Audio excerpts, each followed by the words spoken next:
Hendrik v rámci 5. pražského dostihového odpoledne ve Velké Chuchli zaznamenal trenér Tomáš Šatra. Jaké to bylo dnes vítězství? Hlavně se chci zeptat na Honzíka Čiperu, který si myslím, že docela ukázal zajímavý výkon.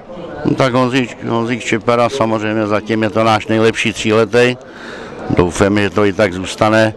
Pokud jde o jeho optimální distance, to zatím se netroufnu říct, ale uvidíme, jak to bude dál. No. Půvabný výkon předvedla také Růženka, bylo to v nabité konkurenci. Věřili jste ve vítězství? Tak Růženka určitě měla podle prvního běhání dost velkou šanci, že by musela vyhrát. To by lhal, kdybych tvrdil, že jsem o tom byl přesvědčený, to ne, ale určitě zaběhla slušně. Tak pochopitelně výhoda byla lehká váha, taky, že jo, jedno k druhému. No. V memoriálu Jaroslava Maška zvítězil Mikeš, na jehož přípravu dohlížíte. Jak vidíte jeho další plány? Tak Mikeš je hlášený teď tady za 14 dní, no a pak uvidíme, co a jak dál. No.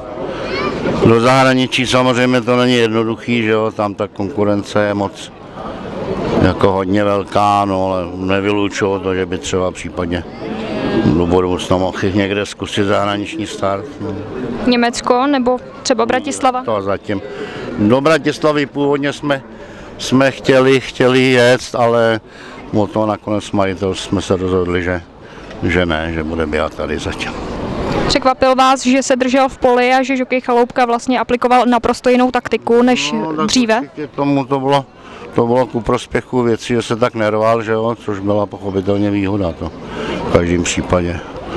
On byl potom Gomma, byl před tím Gommou, byl takový trošku jako úplně nebyl ideálně jako na ježdění, protože to jezdí stabilně, jezdí majitel si tam doma a teď byl jako podstatně klidnější na tohle běhání, takže to určitě byla i souhra jako okolností jako v jeho prospěch. My vám děkujeme a přejeme hodně štěstí s ostatními koňmi. Taky děkuji. V rámci 5. pražského odpoledne se prosadil také ryzák v majetku pana Charváta Nostalgik, který by měl být dále směřován na překážky. Jí stále ještě to platí po tomto startu? Já doufám, že jo. Teď to doktor jako slíbil, že ho tam ponechá, tak jako on si myslím líp skáče, jak on to Monsterovinové třídy nemá, tu rychlost taky ne, takže jsem rád, že zůstane, nebo že nám dal slovo, že ho nechá do skoku. Příští týden je na přihláškách v Berlíně Trip to Rhodos, asi největší hvězda vaší stáje. Jak vidíte jeho šance a bude opravdu startovat? No, tak na to mi doktor řekl, že jsem ještě málo chleba snědl, že bych si moc vyskakoval, kdybych ho takový velký dostih, takže jsme ho škrtli nebo škrtneme ho a zkusíme to v Bratislavě. Sice si myslím, že už je to na něho kratší v té Bratislavě. Pan doktor říká, dobré, trenér umí koně zkrátit, já ho zkrátit neumím, moc se mi ani nechce, takže se bojím té distance, ale půjde májovo v Bratislavě, na přání majitele. V sobotu jsou první Pardubice, na koho z vašich svěřenců se můžeme těšit? No, mám tam v Hirdách 2, ale Feráklos nám dokázal, že to ještě s ním moc neumíme, máme ho chvilku a při poslední práci se nám trošičku víc splašil, než je rádo a bylo to trošku nebezpečné, tak jako zase ho zavřem, bude chodit do kopců, svalat prostě nebude a skáče dobře, ale byl problém v jeho ovládatelnosti po poslední práci, takže ho škrtneme a dáme si ještě 3 týdny na nějaké té práci, aby se dal v dostihu lépe ovládat. My vám přejeme hodně štěstí, ať se daří. Dnes první klasice zvítězila nadžinská v sedle s žokem Tomášem Lukáškem. Jaký to byl dostih podle vás?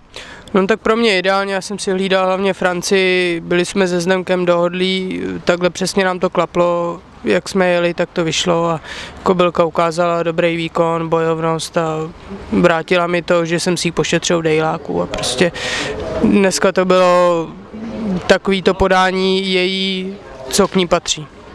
Kam bude dál směřována? Za 14 dní půjde jarní cenu kobyl na Slovensku, pak by se měla zúčastnit nejspíš meetingu na Turf Gala a slovenský Oaks. Příští týden nás čeká velká jarní, kde máte také žhavé želízko v ohni, je jím Wimfront, jak vidíte jeho šance?